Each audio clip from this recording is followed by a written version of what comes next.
Comme chaque matin, après son rituel café, Slma entame sa journée de création. Jeune artiste peintre, sa première exposition était totalement virtuelle.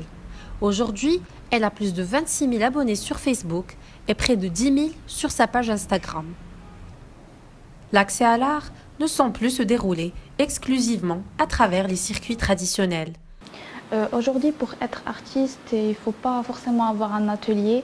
On peut juste être dans un lieu qui nous procure de l'inspiration. Comme par exemple, moi je travaille chez moi à la maison, ou bien à Commence ou dans la nature. En effet, tout est devenu au bout du clic. Et en moins de 10 ans, le digital a transformé nos vies. Le Maroc n'a pas échappé à cette tendance mondiale de vente en ligne. J'ai voulu partager ma passion sur Internet en faisant des lives sur les groupes de filles. Ces dernières m'ont encouragée à créer ma propre page, ainsi ma chaîne YouTube étant artiste vlogueuse, en partageant un contenu 100% art. Exposer, acheter ou vendre en ligne une œuvre d'art est désormais possible. Des jeunes entrepreneurs ont saisi l'occasion, parmi eux Soukeina, fondatrice d'El-Fahd Gallery. Pour elle, aujourd'hui, l'exposition en ligne est même meilleure. Alors, exposer dans une galerie virtuelle ou exposer dans une galerie traditionnelle, ça peut être la même chose ou encore mieux virtuellement.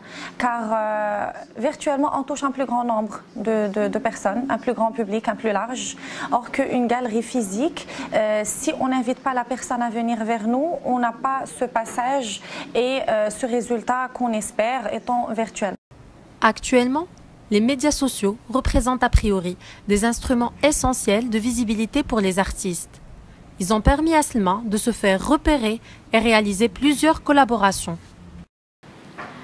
Internet m'a permis de faire des collaborations avec des grandes marques telles que Gap, Axal et faire des expositions notamment au Morocco Mall, Enfa Place, être invitée à des expositions telles que les expositions du musée Mohamed VI et Emart. Je prépare maintenant ma prochaine exposition qui aura lieu à Larache en collaboration avec l'association Zeljou. D'ici 2020, la vente des tableaux en ligne est estimée à près de 9 milliards de dollars. Les Marocains adopteront-ils à leur tour cette nouvelle habitude d'achat ? On a tout ce qu'il faut sur notre page. On peut agrandir, on peut rétrécir. On a les couleurs, on a les détails, les dimensions. C'est pas comme si on achète un tissu, on a besoin de toucher. Donc de toute la manière, c'est pareil. C'est le but. À l'étranger, ça marche très bien. Et aujourd'hui, on essaie de le placer au Maroc.